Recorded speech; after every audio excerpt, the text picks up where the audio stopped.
everyone, Josephine here again with DARS. In this video we'll be talking about how to turn on and off your motivator. So you can see here mine is turned off. If I press and hold the M,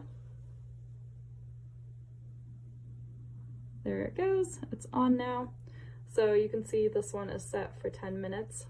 If I want to start my timer, I will press and hold down on the M.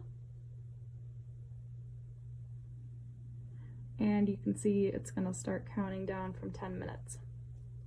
To turn off the timer or to go back to your 10 minutes, you're going to press on that M once again and hold it down. And it'll go back to the 10 minutes.